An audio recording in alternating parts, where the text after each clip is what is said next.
Insidente po sa Dumangas, Iloilo. Nabagsakan ng isang pickup truck ang tatlong magkakamag-anak na nagpapahinga lang sa tabing dagat. Dalawa sa kanila ang namatay.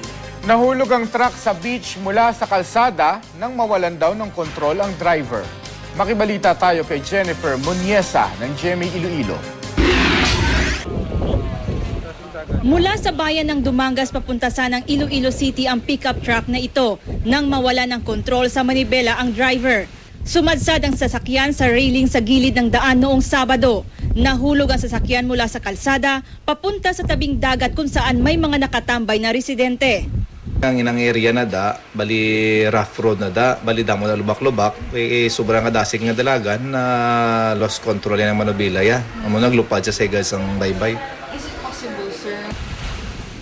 Nabagsakan ng pickup truck ang tatlong taong nagpapahinga sa tabing dagat. Namatay ang dalawa sa mga biktima. Nagpapagaling naman ang isa pang nagtamo ng matitinding sugat sa katawan. Isang ambulansyang saktong napadaan sa lugar ang nagdala sa mga biktima sa ospital. Ayon sa mga saksi, mabilis na umalis ang driver nang naaksidenteng sasakyan matapos ang nangyari. Sumakay daw siya sa isang kasunod na sasakyan. Ang driver may upo ni kuno ang ginudeliver ni nga salakyan nga isa man ka pick-up nga red. Pagkatabo to ang driver nagsakay man sa pick-up nga kasunod kang maglakat. Pusa rin namang sumuko sa pulisya ang driver 2 oras matapos ang aksidente. Hindi siya nagbigay ng pahayag. Jennifer Muniesa, Nagbabalita, Pilipinas.